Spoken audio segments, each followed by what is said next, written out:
The New York Jets look like the worst team in football. And then the Cincinnati Bengals said, hold my beer. That and more on today's edition of Locked On NFL. The new Locked On NFL. The madman Tyler Rowland is your double shot of NFL espresso. With the Locked On local experts on every major story.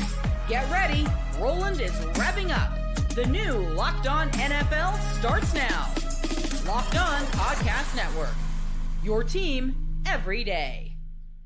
Football fans, welcome into the Locked On NFL podcast, bringing you a double dose of the NFL's biggest stories with help from our local experts that know your favorite teams like no one else. I am your host, the madman, Tyler Rowland, joined today by Locked On NFL expert Lauren Cox. On today's show, we are going to talk about two major injuries coming out of that Chargers-Giants game. We're also going to dive into these two Monday Night Football games where it was a battle of bad to see who is the worst team in the NFL. We'll talk about the Broncos getting a bounce-back win over the lowly Cincinnati Bengals, but we will start with the New York Jets crashing out against the Miami Dolphins. Before we dive in, do want to thank you for making the Locked On NFL your first listen, and a reminder that you can follow our show and hear new episodes ad-free daily on Amazon Music, so go check that out. Thank you for being an everydayer here with us at the Locked On Podcast Network, where it is your team every day. But Lauren, the Jets had a million penalties, multiple turnovers. Quite honestly, I thought they should have won that football game. I mean, Braylon Allen's about to go in for a touchdown to tie things up. They had multiple opportunities to make things happen. Come out of halftime with another fumble. I mean, they just look like a very poorly coached team. And when you don't have enough talent, like looking at that wide receiver group, it's insane that that's what they decided to go into the season with. But either way, the Jets certainly look like they could be in contention for the worst team in the NFL. Yeah, it's one of those things where when you have a first-year head coach and coaching staff, you want to be patient with them, but you get to 4 weeks in the season and you start to run out of some of that. Like, yeah, they don't need to be a well-oiled machine at this point, but they need to not shoot themselves in the foot in those kind of ways. Like, I think you look at some of the other first-year head coaches around the NFL, Vrabel in New England and Ben Johnson in Chicago and elsewhere, where none of them are perfect teams by any means, but they're not as self-inflicting as the Jets are, where it just feels like, yeah, you can point to plenty of things, but Fields has been hurt and then back in and turnovers or whatever, and the wide receiver core not being good enough. But at some point, it's just like they can't get out of their own way before their talent deficiencies start to actually cause the problems. 100%. And listen, whether or not the Jets are the worst team in the NFL, that's something that we can discuss. But my guy John Butchko from Locked On Jets, he seems convinced that they are. The Jets lost to the Miami Dolphins on Monday Night Football shows that right now, this is the worst team in the NFL. It's one thing to be short on talent. It's another thing to make self-inflicted errors over and over. Right now, the Jets are a team that is both short on talent and makes self-inflicted errors over and over. 3 fumbles lost, a dozen more penalties, guys not getting lined up correctly, guys not setting before the snap, blown coverages, a fair catch at the 3-yard line. This is just not a smart football team. And when you combine it with a lack of talent, this is the result you get. If the Jets don't start playing smarter and sounder football, they're not going to win any games because they just lost to a team that looked really bad the first 3 weeks of the season. Things have to get better soon. So if you didn't believe us, take it from our Locked On expert, John Butchko, who covers this team all the time. They are a team that cannot afford to beat themselves, and that's exactly what they're doing. But the Miami Dolphins did finally get a win. They moved to 1-3. The problem is they may have won the game, but they lost the war with the Tyreek Hill injury. And my guy Kyle Krabs from Locked On Dolphins talked about that fact. The Miami Dolphins are in the win column with a 27-21 victory over the New York Jets on Monday Night Football, but this victory was a costly one for the Miami Dolphins as Tyreek Hill goes down with a left knee injury that saw him carted off the field early in the third quarter, shortly after the Jets turned the ball over on the opening kick of the second half. Hill, who has had a much maligned and productive tenure with the Dolphins, is entering into the last year of his current contract, in which he is owed $36 million in 2026. And it was no sure thing that he would be back with the team, even if he stayed fully healthy and was highly productive throughout the course of this season. It appears to be an unceremonious ending for Hill and his time with the Dolphins, although we still need more information to figure out the full extent. I don't know how much more information we need other than what we saw. If you saw that Tyreek Hill injury, he ain't coming back this year, all right? Like, unless there's a medical miracle of some kind that we've never seen before, he ain't coming back. And quite frankly, Lauren, the Dolphins won the game, and, like, good for them. But I didn't come out of this. Again, I thought the Jets were the better football team. They just shot themselves in the foot. The Dolphins are still terrible, and they can win this game, but it's not going to change their season. They're not a good team. Yeah, it feels like a delaying of the inevitable there, right? Where Yes. like, you can't take a lot of confidence from this one, but it is one that like you had to have in the sense that you kind of got to have everyone, but like you especially can't lose to a really bad New York Jets team. Like if you're Mike McDaniel, if you lose this game, I'm not sure you're making it to week 5 at this point in the process. Like this was a must win, feels like the wrong word, but definitely like a can't lose type of game. Right. And the Hill thing is especially detrimental here, not only for this season, but like, of course, like then you're not really, this trade value tanks from here. If they were going to try and get something either the deadline or in the offseason, like it's just, it adds to the mess and doesn't subtract to it much, even adding a W in the win column. Yeah, it doesn't really change how we feel about the Dolphins. I will say this, their jerseys were absolutely disgusting. They were awesome. That was my favorite part of the game is the Dolphins jerseys, the cool blue or cool water, or dark water, deep blue sea. I don't know what they called it, but they were pretty great. The one thing for me is the Dolphins are still just not a physical football team. Like the Jets were the much more physical football team. They were whooping them up front, running down their throat for most of the thing. The problem is Justin Fields can't pass. Like, he had that good run, the 48-yard touchdown run, and it was, wow, you know, he can only do... But, like, there are so many times where he just can't deliver the ball. They don't have a normal passing game, and that may not be all on Justin Fields, like we talked about. That wide receiver group, probably the worst in the NFL. Like, it's at least in the conversation, and the Jets, obviously, with that, are in the conversation for worst team in the NFL. But, Lauren... I got to disagree with John. I don't think that the Jets are the worst team in the NFL, even though they're 0-4. Quickly, I mean, we could go over the list of teams, but do you think the Jets are the worst team in the NFL? No, I mean, I don't think so. Especially if you didn't watch this game, you just look at the box score and you're like, oh, Breece Hall had 5.8 yards per carry. Fields was 20-27 for over 225 yards, 1 touchdown, no interceptions. Like, you know, that's not terrible. And obviously the turnovers and everything we saw on the field tells a different story. But I think it suggests like this is a team that has some things they can build off of here. And I'm very fluent in the Justin Fields of it's not his fault. It has to be the receivers. It's the offensive line. It's anything but Justin Fields' fault in this process. But I think you're right that, of course, it's not all on him in here too. But it felt like at least Aaron Glenn and the offensive coordinator Tanner Engstrom have like, they found a way to say like, okay, yeah, he has some flaws in the passing game for sure. But like they're able to utilize him well enough as a runner to score some points. And I think, yeah, if they don't have the fumbles and the turnovers that aren't, you know, that I don't want to say they're not their fault, but you know, it's not just like, oh, what a terrible throw decision by Justin Fields, but more like I don't want to say fluky either, but you know what I mean? It's like you're not going to fumble it the same way that many times every single week. And if you take a turnover or back from this game, they might win. And it's a slightly different story about, yeah, they're still not good, but they beat a bad Dolphins team. And we're talking about Miami as the worst team in the league. Yeah, I know that Miami won the game, but I got to be honest. If they play that game over 7 or 10 times, I think the Jets win 7 out of 10. Like, I think the Jets are better than the Dolphins, even though they lost. So I know that can be disputed, but I don't think the Jets are the worst team in the NFL. But I will tell you this, the Cincinnati Bengals might be, and again, the Jets had a bad performance against the Dolphins, but then the Bengals said, hey, hold my beer. Do want to let you guys know that today's episode is brought to you by Mizzen and Main. You know the saying, look good, feel good?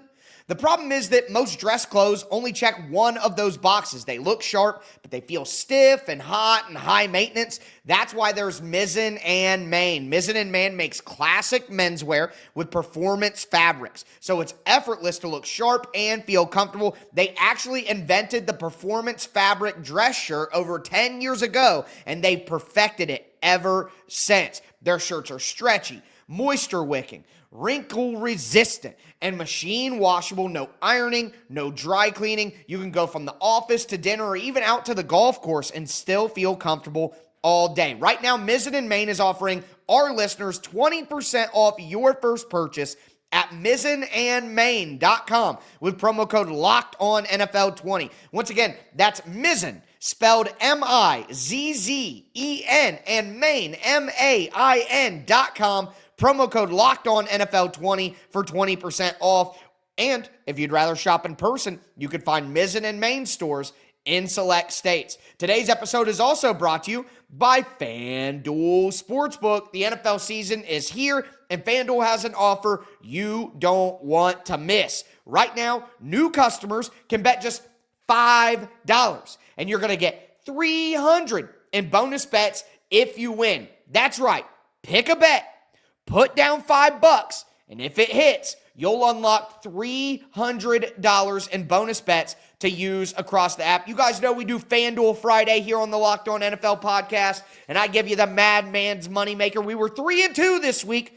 3 out of 4 weeks we've had winning weeks, folks, and I love money line, spreads, player props, parlays. You can do it all on FanDuel. So what are you waiting for? Visit FanDuel.com to download the FanDuel app today and make sure that you get going.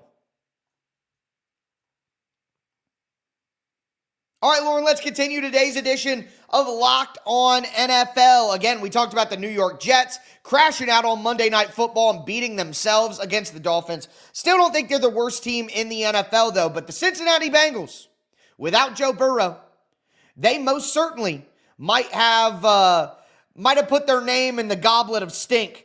I will say that. And my guy Jake Lisco from Locked On Bengals, he is nominating them for the position of worst team in the NFL. This version of the Cincinnati Bengals is probably the worst team in the NFL. Then they didn't look like a professional team on Monday Night Football in Denver. Another embarrassing game that makes it 8 straight quarters of embarrassing football after Joe Burrow's turf toe injury. We'll have you fully covered on the Locked On Bengals podcast with all the takeaways, but man, this thing is just dismal. I'm running out of words to describe how pathetic this Bengals team has been, and I'm a guy who sits here on a microphone and tries to speak eloquently about this team every week. I like words. I'm out of them to talk about how bad this team has been, from pre-snap penalties to the execution on the offensive line to play calling on both sides of the ball, the design on both sides of the ball. Nothing is working right now for the Bengals, and yeah, there's a long way to go this season, but if there's a death spiral, well, this is what the beginning of that death spiral would look like. Lauren, I know that the Bears have been through a lot, but right now as we stand through 4 weeks, I'm going to need you to just hold off and let me cook. Jake's right. When the team is this bad, when you're losing, the Bengals won their first 2 games. They got off to their fast start, but without Joe Burrow, we know the jig is up. But he's right about what he's saying about the Bengals offense, and I can tell you because I watch the same offense every weekend. When you have Joe Burrow, Jamar Chase, T. Higgins, you can run a simple offense with simple route concepts and quick West Coast stuff because your talent is just going to win. But when you take a small step back from having that elite talent, the simple nature of the Callahan-Zach Taylor offense does not work any longer. And when you're the Titans and you got low-level talent amongst NFL standards, you never even have a chance. So once Joe Burrow goes out and that high-level production from the quarterback, like think about Kyle Shanahan in San Francisco and how it seems like no matter who plays quarterback, whether it's Jimmy Garoppolo, it's Mac Jones, it's Brock Purdy out of the 7th round, no matter who plays quarterback. I mean, Matt LaFleur in Green Bay made Malik Willis look like the modern Michael Vick. When you have coaches that can scheme things up, and you're experiencing it now in Chicago, in my opinion, Lauren. When you have coaches that are so good that they can get players who may not be the highest level of talent to be productive because they're putting them in situations to succeed, so many people just don't understand the value of coaching. They want to minimize the value of coaching because it's more hard to understand how coaching works than it is to just look at the player and say, that player's good, that player sucks. It's harder to understand the scheme. And I think what we're seeing from the Bengals and what I see every week with the Titans is a very simplistic, rudimentary type offensive scheme that only works with high-level elite talent. And when the Bengals lose even an ounce of it, they fall off a cliff.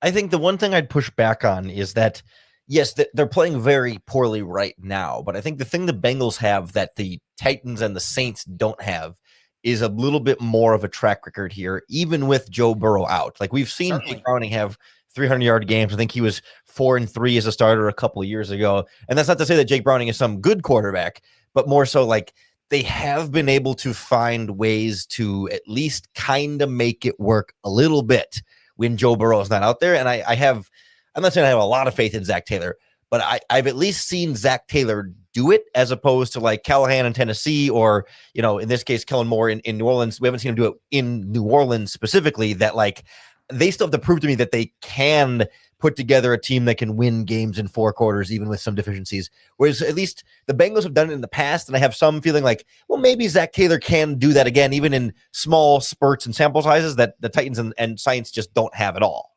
I think that's fair. Here's what I would say to that, though.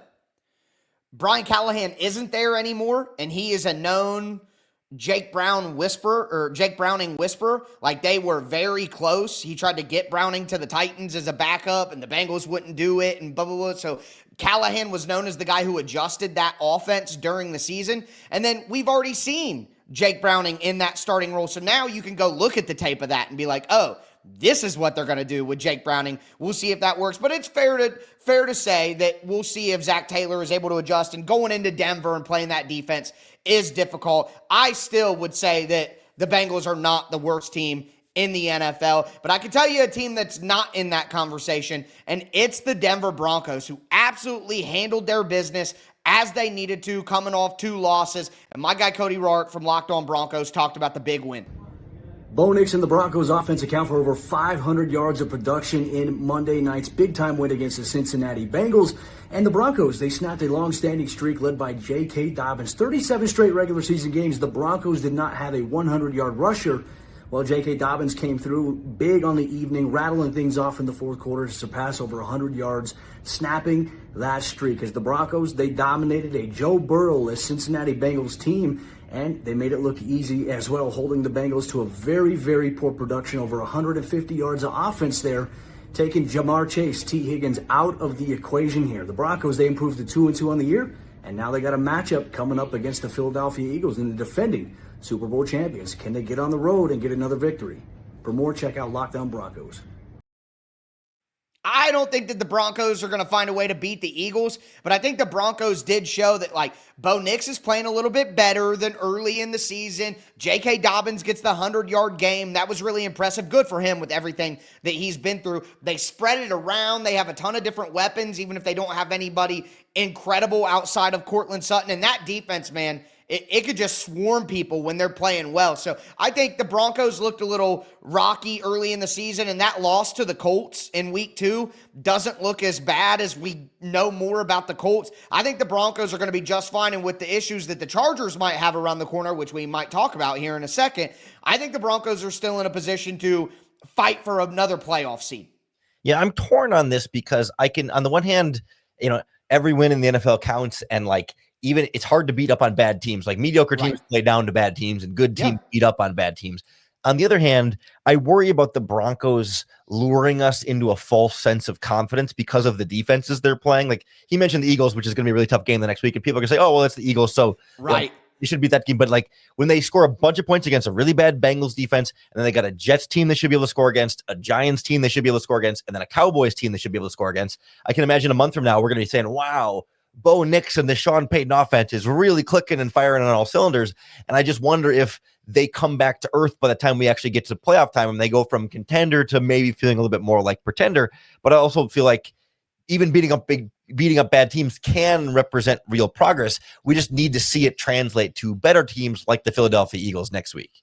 Yeah, I think that's fair. I think it's fair to look at the Broncos and be like, oh, they're going to beat bad teams because they're well coached, they're solid, they do the right things, they don't beat themselves. So they'll beat the bad teams, but they really can't hang with the really good teams. I think that's a pretty accurate assessment of the Denver Broncos, in my opinion. But I also think that right there is probably good enough to get them back to the playoffs. Like, they at least have a shot, especially with Baltimore falling off. The Bengals are in the playoffs, or were in the playoffs going into Monday night. We know that they're going to fall off. You know what I mean? The Chargers have some issues around the corner. So I think you're right, and the Broncos are probably setting up to be one of those teams that, round 1 of the playoffs, you're like, I don't really buy it. But again, we've talked about the Chargers being a team to watch here. They looked great coming out, but the injuries up front have really hurt them. That game, Giants-Chargers, that happened over the weekend had two big-time injuries that we got to discuss. Do want to let you guys know that today's episode is brought to you by Rougier. Guys, you've probably heard of Viagra or Cialis. Maybe you've even tried them. But if you're looking for something beyond the usual pill, it's time to meet Rougier Go Long. Because Rougier Go Long gives you the kind of confidence that you need. It's a total game changer because it's not just another ED pill. Go Long combines two doctor-trusted medications in one dual-action formula so that you can get hard and go the distance. The effects can last up to 36 hours. That's confidence all day, all night, and even into the next day. The process is simple. You connect with a board-certified doctor 100% online, and if prescribed, your treatment ships discreetly and directly right to your door. Ready to level up your confidence in the bedroom? Make sure that you head to Rougiet.com. That's RUGIET.com. Use the promo code LOCKEDONNFL for 15% off your first order. That's RUGIET.com. Promo code LOCKEDONNFL. Make sure that you use our promo code so they know that we sent you. All right, Lauren, let's cap off today's edition of Locked On NFL. We broke down those two Monday night football games, but now we got to talk about some major injuries coming out of week 4 in the NFL. Before we do want to thank you again for making Locked On NFL your first listen. Make sure that you get subscribed, stay subscribed. It's your team every day. But Malik Nabers and Joe Alt, who coincidentally went back-to-back in the 2024 draft, Alt going 5 to the Chargers, Malik Nabers going 6 to the Giants. The big upset, Jackson Dart looking good, all of that was the storyline. But now we know that Malik Nabers has a confirmed ACL tear and will be out for the season. Joe Alt has a severe high ankle sprain and could be out 4 to 6 weeks. Tough break for those teams, especially for the Giants, with Jackson Dart taking over. And my girl Patricia Traina from Locked On Giants broke down all of the different angles of this Nabers news. The New York Giants' worst fears have been confirmed on Monday as wide receiver Malik Nabers, injured during the second quarter of the team's 21-18 win over the Los Angeles Chargers, has indeed suffered a torn ACL in his right knee. That means he will miss the rest of the 2025 season. Nabers was injured on a 3rd and 10 deep ball to the right side when his leg just seemed to get caught into the turf. He fell hard to the ground, clutching his right knee in the process, and then drew not only just the team's medical officials, but a host of teammates and coaches who had come over to check on him and help him onto a cart that took him back to the locker room for observation. The loss of Nabers is a crushing blow to the Giants offense, which just launched the Jackson Dart era. So how does New York, now faced with how to replace Nabers' production in the lineup, approach just that? Well, the easiest answer would be to split Nabers' role amongst the receivers they have on the roster. Darius Slayton, Wan'Dale Robinson, the seldom used Jalen Hyatt, Bo Collins, Gunnar Olszewski. But the answer could very well be to bring in someone from the outside. The favorite apparently being one-time Giants receiver Odell Beckham Jr., who ironically also suffered a season-ending injury on the MetLife Stadium turf against the Chargers back in 2017. Whatever route the Giants take, the loss of Nabers is a huge, huge loss for a Giants team that is trying to salvage its 2025 season before it completely falls off the rails. I mean, if we're talking about Odell Beckham Jr. in the big 2025, you know you're in trouble. Yeah, I mean, I wonder, like, before Tyreek Hill got hurt, that could have been a potential destination for him, but you're really kind of feeling SOL at this point. I mean, I don't know who else could come in and be the savior. And I think if you're the Giants, you're a little bit weary of, I mean, maybe Joe Schoen has the freedom to do this, but like, if you feel like, we don't know if this GM and head coach are going to be around much longer anyway, are they going to be allowed to mortgage some of the future to try and get a better receiver in now to get you to 7 wins instead of 5? Like, it just feels like a disaster all around, where now you're just going to turn to Wan'Dale Robinson and Darius Slayton and make a receiving core out of that. It's just such a horrible spot to put a rookie quarterback in, but they made the quarterback decision before they knew the receiver was going to be out. So now you can't go back to Russell Wilson. Yeah, that's not an option. But yeah, they're in a tough spot, and I'm with you. I do not think it would be a wise move for the Giants to go out and make some kind of big trade for a wide receiver or something, unless they want to trade for Calvin Ridley, and then we can talk about that. But I'm just saying, like, I don't think it would make any sense for the Giants to do that. I think right now you just get the best that you can out of Jackson Dart. You try to rely on the run game. You try to rely on that defensive front. That is a legitimate defensive front for the Giants. If they're going to win any games, that's what's going to get it done. And I'll say this too. Dart had some good runs and they won the game, so everyone's freaking out, but it's not like you go back and look at the tape that Jackson Dart was incredible in this game. You know what I mean? Like, I just feel like it's easy to be like, oh, Jackson Dart, they pulled the upset. The truth of the matter is, and I talked about this on yesterday's show, the Chargers' offensive line got destroyed, and then a good defensive front of the Giants destroyed Justin Herbert. Like, that's what happened. It wasn't like Jackson Dart had some incredible game, so I think he's going to go through growing pains. It's going to make it harder to not have good wide receivers, but I'm with you. With the state of this team right now, what would a great wide receiver even do for the team? They had Malik Nabers already. You know, it wasn't like they were winning games with him, so I'm with you there. I would not make any kind of major move if I'm the Giants. Yeah, it like the offense was 20th in the NFL with Malik Nabers. Like, I get that it definitely doesn't help Jackson Dart not having Malik Nabers there. Of course, you'd rather have Nabers out there, but I'm not sure that he was the difference between them making the playoffs and saving their jobs. I mean, he might be the difference between them picking top 5 and top 10. You know, like they could legitimately be a number 1 overall pick candidate now, and maybe they were more like a 7th or 8th, 9th overall pick kind of team now. So it feels like that kind of loss as opposed to like, oh wow, you know, there goes all their hopes, because they didn't have a lot of that left. So now to me, it's all about just what can we do to preserve Jackson Dart and develop him as best we possibly can. And in some ways, like, winning and losing becomes less important for everybody except Brian Daboll and Joe Schoen. Yeah, but I would say this too. This injury could allow Brian Daboll to be like, hey man, you know, we lost our best player on offense. Like, you know, we did the best we could. Dart looked pretty good. Like, Jackson Dart looking decent and at least appearing to look decent is what is going to save Brian Daboll's job at this point. I would compare it very much so to, like, people saying the Bengals need to trade for Jameis Winston, or the Bengals need to go out and get Kirk Cousins or something like that. Like, what are we doing? We're rearranging chairs on the Titanic. But the bigger injury to me is the Joe Alt injury, because without that protection, Justin Herbert looked totally different.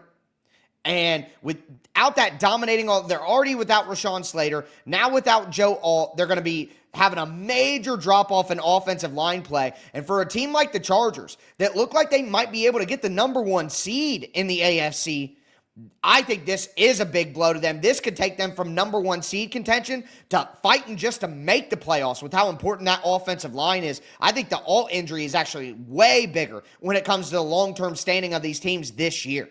Yeah, I mean, when you just think about it more broadly, like how many teams can absorb losing their left tackle versus how many teams could get by losing their number 1 wide receiver? Like, of course, they're both big losses, but like most teams, just given the nature of the roster building, right? Okay, you lose your number 1 receiver, it sucks, but you like your 2, you like your 3, you maybe like your 4, but not very many teams have a backup left tackle that you're like, oh yeah, throw him in there. And a backup right tackle. They've lost both their starting tackles who were all pros. So, like, at that point, like, what do you do if you're Jim Harbaugh? I mean, you're just going to have to leave a lot of tight ends and running backs in to help, which then takes away what Marion Hampton's been doing in the running game and finally kind of breaking through there. And it just makes everyone's life more difficult. Like, at least the Chargers feel like, you know, the top 5 defense, they can lean on that a little bit more, whereas, like, the Giants' front is really good, but that defense as a whole has struggled a little bit more. So I think if there's anybody I trust to find some ways to overcome it, it's Jim Harbaugh. But given where the Chargers were in contention, this kind of move moves the needle a lot more for them than the Nabers move moves the needle for the Giants. Yeah, I agree 100%. Now, I will say this, to spin it positively, if there is a positive spin for the Chargers, this is what I would go with, is the passing game has been way better than the running game through the first month of the season. It's been a surprise with Greg Roman being the offensive coordinator, known as a real run-heavy guy, and everybody expecting a very run-heavy attack. The Chargers have come out and been a pass-heavy attack. So if this forces them to work out the kinks in the run game, and Alt's not going for the season like Malik Nabers is. He's, it could be 4 weeks, 6 weeks, something like that, a severe ankle sprain. Alt could conceivably come back by, quick math, I don't know, Thanksgiving, something like that. And if the Chargers have made improvements in their run game because necessity is the father of learning, and then they get Alt back and they can get back to as good of a passing game as they were, they might have the best of both worlds figured out right in time to get ready for December and make a playoff run. I know that's putting on, the Chargers glasses here a little bit, but that is a way that you could frame it. And to your point, like, they were fortunate to get 3 division games in before Alt gets hurt. And like, you look at their schedule, it's not like it's a cakewalk, but you got the Dolphins, you got the Titans, you got the Jaguars in there, and then the bye week. If you get them back in the bye week right around Thanksgiving, then you're healthy for a bunch of division games plus the Eagles in there. And you're like, okay, then you can be back closer to full strength. But maybe they can get by against some of the bad teams coming up. And even if they go, 500 over their next 6 games, that still puts them at, 6-4 at that point. And you're feeling like, okay, they're right back in there with reinforcements on the way. 100%. Their season's not dead yet. So they'll get Alt back eventually, you'd think, and they should still be in a pretty good place because they have great coaching, great leadership there. But that's going to do it for today's edition of Locked On NFL. I am the Madman, Tyler Rowland, for my co-host, Lauren Cox. As we tell you every episode, thanks for tuning in, and stay safe out there.